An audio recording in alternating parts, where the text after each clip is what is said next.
Hello guys, আজ আমরা দেখব ওয়ান পাঞ্চ ম্যান সিজন 3 এর চতুর্থ পর্ব। আগের পর্বগুলোর লিঙ্ক ডিসক্রিপশনে দেওয়া আছে। তাহলে আর দেরি না করে শুরু করি। পর্বের শুরুতে আমরা দেখি যে গারো এখনো বেঁচে আছে, তার হুঁশ ফেরে এবং সে ভাবে যে তার সাথে কি হয়েছিল। সে একটি দানবের কাছে হেরে গিয়েছিল, কিন্তু সে এখনো কিভাবে বেঁচে আছে এবং সেই বাচ্চাটার কি হয়েছিল। দানবরা কি তাকে যেতে দিয়েছিল নাকি তারা তাকে মেরে ফেলেছে। সে দেখে যে তার রক্ত পড়া নিজে নিজেই বন্ধ হয়ে গেছে এবং তার পোশাকও তার ক্ষতগুলির সাথে লেগে গেছে, সেগুলি তার শরীরের সাথে মিশে গিয়েছিল। গারো এখন রাগে দানব অ্যাসোসিয়েশনের দিকে যেতে প্রস্তুত হয়। এদিকে হিরো অ্যাসোসিয়েশনে চাইল্ড এম্পারার দানবদের আস্তানার খোঁজ বেড়ে চলেছিল। সে সেকিঙ্গারের কাছে জানতে চায় যে সব হিরো একত্রিত হয়েছে কিনা। সেকিঙ্গার বলে যে কিছু হিরো অনেক আগে থেকেই এখানে চলে এসেছে, কিন্তু ট্যাঙ্কটপ এবং মেটাল ব্যাট হাসপাতালে আছে। ড্রাইভ নাইট নিখোঁজ, ওয়াচডগ ম্যান এবং মেটাল নাইট মিশনে আসতে অস্বীকার করেছে। জম্বি ম্যান এখানে আসার জন্য বেরিয়ে পড়েছে। সিলভার ফ্যাংস, জেনোয়াস এবং কিং, এই তিনজনকে আমরা দলে অন্তর্ভুক্ত করতে চলেছি। এই যুদ্ধের জন্য আমাদের এস র্যাঙ্কের হিরোদেরই প্রয়োজন হবে। চাইল্ড এম্পারার বলে যে সে জেনসের উপর কিছু গবেষণা করেছে। সে সিটি জি এর ঘোস্ট টাউনে থাকে এবং দানব অ্যাসোসিয়েশনও ঘোস্ট টাউনেই কোথাও আছে। এই ব্যাপারটা একটু অদ্ভুত লাগছে। তাদের সন্দেহ হচ্ছিল যে জেনস দানবদের সাথে জড়িত। সেকিঙ্গার বলে যে এমন অনেক হিরো আছে যাদের সম্পর্কে আমরা বেশি কিছু জানি না। চাইল্ড এম্পারার বলে যে আমরা জানি না যে কত দানব কোথায় আছে। যদি আমাদের মধ্যে কোনো গুপ্তচর থাকে তাহলে সে সব পরিকল্পনা দানবদের জানিয়ে দেবে এবং আমরা সবাই শেষ হয়ে যাব। জেনস একজন নতুন হিরো, তাই আমরা তার উপর পুরোপুরি ভরসা করতে পারি না এবং মেটাল নাইট তাকে বলেছিল যে কারোর উপর ভরসা করো না। সেকিঙ্গার বলে যে তোমার কি মনে হয় সে আমাদের ধোঁকা দেবে। চাইল্ড বলে যে আমাদের তাকে কোনো তথ্য দেওয়া যাবে না এবং সে এই মিশনের অংশও হবে না। সেকিঙ্গার তার কথা মেনে নেয়। চাইল্ড এম্পায়ার আরও বলে যে এটাও বেশ অদ্ভুত যে সিলভার ফ্যাং গারোকে জীবিত পালিয়ে যেতে দিয়েছিল। হতে পারে তার মনে তার ছাত্র গারোর জন্য এখনো কিছু স্নেহ আছে। এই খবর নিশ্চিত যে গারো এখন দানব অ্যাসোসিয়েশনে যোগ দিয়েছে, তাই আমাদের সিলভার ফ্যাংকেও এই মিশন থেকে সরিয়ে দেওয়া উচিত। সেকিঙ্গার বলে যে ঠিক আছে, কিন্তু তোমার তো কিংকে লাগবেই, তাই না? চাইল্ড এম্পায়ার বলে যে অবশ্যই, কিং তো আমাদের তুরুপের তাস। সবাইকে জানিয়ে দাও যে দানবদের আস্তানা শীঘ্রই খুঁজে পাওয়া যাবে। সেকিঙ্গার এই কথা স্টিচকে গিয়ে বলে যে সিলভার ফ্যাং এবং জেনসকে বাদ দেওয়া হয়েছে, পরিবর্তে তারা ক্লাস এ থেকে সি এর হিরোদের ডাকবে যাতে তারা এস ক্লাসকে সাপোর্ট করতে পারে। স্টিচ বলে যে তারা ফালতু নয়, তারা মারা যাবে। তখন সেকিঙ্গার বলে যে মরার সম্ভাবনা তাদের সবারই আছে যারা এই মিশনে কাটছে, কিন্তু এই ঝুঁকি তাদের তখন থেকেই আছে যখন থেকে তারা হিরো হবার সিদ্ধান্ত নিয়েছিল। একটি শিশুর জীবন বিপদে আছে, তাকে বাঁচানোর জন্য কিছু আত্মসমর্পণ তো করতেই হবে। স্টিচ বলে যে যদি আমরা আরও হিরো হারাই তাহলে হিরোদের অভাব হয়ে যাবে। সেকিঙ্গার বলে যে আপনি সেই মহাবিপর্যয়ের ভবিষ্যৎবাণী নিয়ে ভয় পাচ্ছেন, তাই না? এবং আপনি তার জন্য প্রস্তুত থাকতে চান, কিন্তু আমার মতে এই দানব অ্যাসোসিয়েশনই সেই বিপর্যয়। এদের নির্মূল না করলে এরা মানবতাকে শেষ করে দেবে। আমরা এই যুদ্ধ জিতলে সেই ভবিষ্যৎবাণী নিয়ে ভয় পাওয়ার দরকার নেই এবং বইসে তো এই মিশনের লিডার আমি। এদিকে সাইতামার বাড়িতে হটপট তৈরি হয়ে গিয়েছিল এবং সবাই সেটি খাওয়ার জন্য ঝাঁপিয়ে পড়ে। ফুবুকি মাংস নেবার চেষ্টা করে, তখন জেনস তাকে থামিয়ে দেয় যে তুমি মাস্টারের মাংস খাওয়ার চেষ্টা কেন করছো। তখন ফুবুকি বলে যে জেনস তুমি তো শুধু একটি সাইড কিক। সিলভার ফ্যাং বলে যে আরে ঝগড়া করো না এবং খাওয়ার মজা নাও। সাইতামা এখন বলে যে 1 মিনিট থামো, একটা কথা আমাকে বিরক্ত করছে যে তোমরা এখনো আমার বাড়িতে কেন আছো। অন্যের খাবার খেতে তোমাদের লজ্জা লাগে না? বাঁধাকপি শেষ হয়ে গেছে, এখন নিজেদের বাড়িতে যাও। ফুবুকি বলে যে হ্যাঁ বাড়ি যাও, এখানে ভিড় হয়ে গেছে। তখন সাইতামা বলে যে আমি তোমাকেও বলছি। ফুবুকি তার কথায় মনোযোগ দেয় না এবং বলে যে সিলভার ফ্যাংয়ের পাশে এই বুড়োটাকে, যদি তুমি আমার গ্রুপ জয়েন করতে চাও তাহলে আগে এই যোগ্য হও। সে ভাবে যে তোমার গ্রুপ। জেনস রাগে বলে যে আমি তোমাকে উড়িয়ে দেব ফুবুকি। তখন সাইতামা চিৎকার করে বলে যে আরে আমার বাড়িতে কেউ মারামারি করবে না।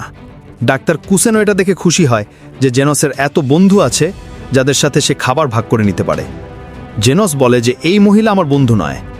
ফুবুকি কুসেনোকে বলে যে তুমি জেনসের জন্য বেশ ভালো অস্ত্র তৈরি করো, আমি তোমাকে চাকরিতে রেখে দেব এবং তুমি আমার গ্রুপের জন্য অস্ত্র তৈরি করবে। যা শুনে জেনস আরও রাখতে শুরু করে। সিলভার ফ্যাং সাইতামাকে জিজ্ঞাসা করে যে তুমি তোমার ছাত্রকে কিভাবে শেখাও এবং আমার কি ভুল হয়ে গিয়েছিল। আমার দোজোতে শক্তিকেই সবচেয়ে বড় মনে করা হয়, সম্ভবত সেটাই আমার ভুল। জেনস তাকে বলে যে মাস্টার যখন খাচ্ছে তখন নিজের ব্যাক স্টোরি শোনাও না। এরা খাবার খেতে শুরু করে। সাইতামার এত লোকের মাঝে ভালো লাগছিল না। সে বলে যে খাবার খেয়েই এখান থেকে চলে যাবে সবাই, তুমিও কিং। সে দেখে যে কিং তো পেছনে পড়েছিল। সে বলে যে ওহে এটা ঘুমানোর জায়গা নয়, আরে এ তো মরে গেছে। বাইরে আমরা গারোকে দেখি যে একটি গুহায় প্রবেশ করে, যা গুহা আসলে দানব অ্যাসোসিয়েশনের দিকে যায়। গারো গারো জানতে পারে যে কেউ তাদের দিকে আসছে। তার মনে হয় যে হয়তো কোনো দানব তাদের সাথে যোগ দিতে আসছে অথবা কোনো হিরো গুপ্তচর বৃত্তি করতে। সে তার দানবদের বলে যে কেউ এই দিকে আসছে, গিয়ে তাকে স্বাগত জানাও। যদি দানব হয় তাহলে আমার কাছে নিয়ে এসো, বাকিটা তো তোমরা জানোই।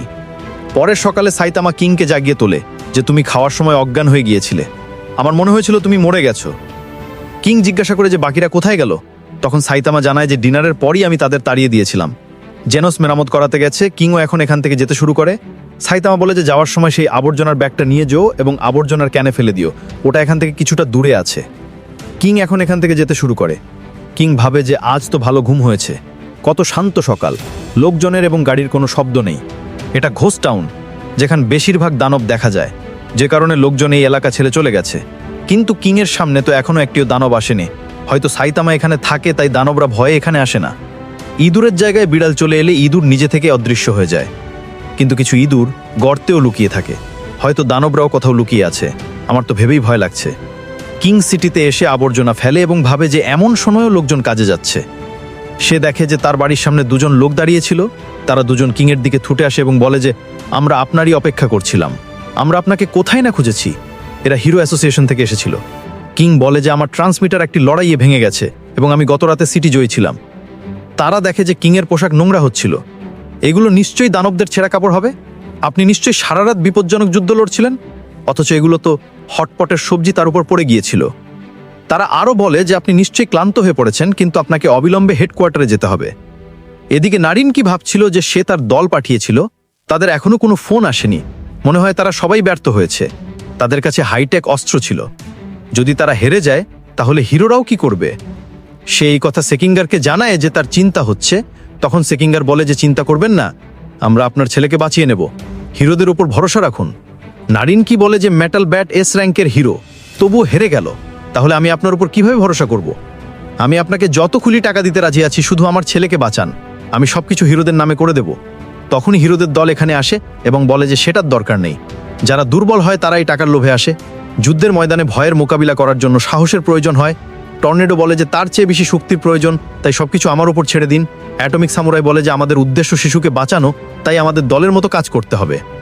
আমরা দেখি যে জম্বি ম্যান এবং পুরি প্রিজনারও এখানে চলে এসেছিল। চাইল্ড টেম্পেরার বলে যে আমরা তাদের আস্তানা খুঁজে পেয়েছি, এখন শুধু কিং এবং ব্যাকআপ দলের আসার অপেক্ষা। তারপর দুপুর হতেই হামলা করব। সেই শিশুকে বাঁচিয়ে আমরা দানব অ্যাসোসিয়েশনকে নিশ্চিহ্ন করে দেব। টর্নেডো নারিনকিকে বলে যে আঙ্কেল গিয়ে ঘুমিয়ে পড়েন, আপনি যখন জাগবেন খেলা শেষ হয়ে যাবে। এস ক্লাস হিরোদের হামলার মিটিংয়ে যেতে হবে। চাইল্ড এম্পায়ার এখন সবাইকে বলে যে সে সবাইকে ঘোস্ট টাউনের মানচিত্র দেবে। দানব অ্যাসোসিয়েশনে ঢোকার আলাদা আলাদা রাস্তা আছে, তাই আমরা আলাদা আলাদা রাস্তা দিয়ে প্রবেশ করব, কারণ দানবরাও আলাদা আলাদা হবে। সে সবাইকে ট্রান্সমিটার দেবে তাদের অবস্থান খুঁজে বের করার জন্য। আমাদের মধ্যে যে কেউ শিশুর কাছে পৌঁছাতে পারলেই যথেষ্ট। ব্যাকআপ দল আমাদের উপর অপেক্ষা করবে। যদি কোনো দানব আন্ডারগ্রাউন্ড থেকে পালানোর চেষ্টা করে তাহলে তারা তাকে শেষ করে দেবে। সেকিঙ্গার বলে যে ব্যাকআপ দলের জন্য আমরা প্রায় সব হিরোদেরই ডাকব। তারা ছোটখাটো দানবদের তো সামলে নিতেই পারবে। টর্নেডো বলে যে তার মানে তুমি ফুবুকিকেও ডেকেছ? সেকিঙ্গার বলে যে হ্যাঁ অবশ্যই, সেখানে আসার জন্য বেরিয়ে পড়েছে। টর্নেডো বলে যে একদম না, আমার ছোট বোনকে বিপদে ফেললে তোমাকে ক্ষমা করব না, আমি এখানে আছি, এতটাই যথেষ্ট। সেকিঙ্গার বলে যে ঠিক আছে, বুঝেছি। এদিকে টেরেরিও এবং ওয়াগামার কাছে রয়্যাল রিপার আসে এবং বলে যে টেরেরিও, চলো তোমার সময় শেষ হয়েছে। টেরেরিও কেঁদে কেঁদে হিরোদের ডাকতে থাকে। তখন রিপার বলে যে তোমার জেনে খারাপ লাগবে, কিন্তু হিরোরা শুধু সেই অন্য শিশুটির চিন্তাই আছে। কেউ জানেও না যে তুমি এখানে আছো, তোমাকে বাঁচাতে কেউ আসবে না। আমরা কিছু দানবকে দেখি যারা সেই অনুপ্রবেশীকে ধরতে যাচ্ছিল। তারা দেখে যে তাদের আগে আসা দানবকে ইতিমধ্যেই কেউ মেরে ফেলেছে এবং দেখতেই আলাদাভাবে বোঝা যাচ্ছিল যে এটা কোনো মানুষের কাজ হবে না, হয়তো কোনো দানব হবে। এদিকে রিপার টেরেরিওকে বিরক্ত করছিল। টেরেরিও জিজ্ঞাসা করে যে সে এমন কেন করছে। তখন রিপার বলে যে কারণ আমি একজন দানব, আমার তো শুধু মানুষকে মারতেই মজা লাগে। এখন তোমার পালা। টেরেরিও কেঁদে কেঁদে চিৎকার করে এবং তখনই গাঢ় দেয়াল ভেঙে এখানে চলে আসে। সে রিপারের ব্লেড ভেঙে দেয় এবং একটি ঘুষি মেরে রিপারের মাথা উড়িয়ে দেয় এবং তারপর তার টুকরো টুকরো করে দেয়। টেরেরিও তাকে দেখে বলে যে ওল্ড ম্যান, এবং গাঢ় বলে যে চলো এখান থেকে বেরিয়ে যায় বাচ্চা, এবং এই পর্বটি এখানেই শেষ হয়ে যায়। তাহলে বন্ধুরা, লড়াই শুরু হয়ে গেছে। এখন কে কার উপর ভারী পড়বে জানবো পরের পর্বে। বাকি এর অ্যানিমেশন এখনো মোটামুটি চলার মতোই, বেশি আশা করবেন না। ভিডিওটি ভালো লাগলে এটি লাইক ও শেয়ার করুন। কমেন্ট করে জানান যে আপনার এই পর্বটি কেমন লেগেছে, এবং যদি আপনি আমাদের চ্যানেলে নতুন হন তাহলে সাবস্ক্রাইব করে পাশে থাকুন। ধন্যবাদ।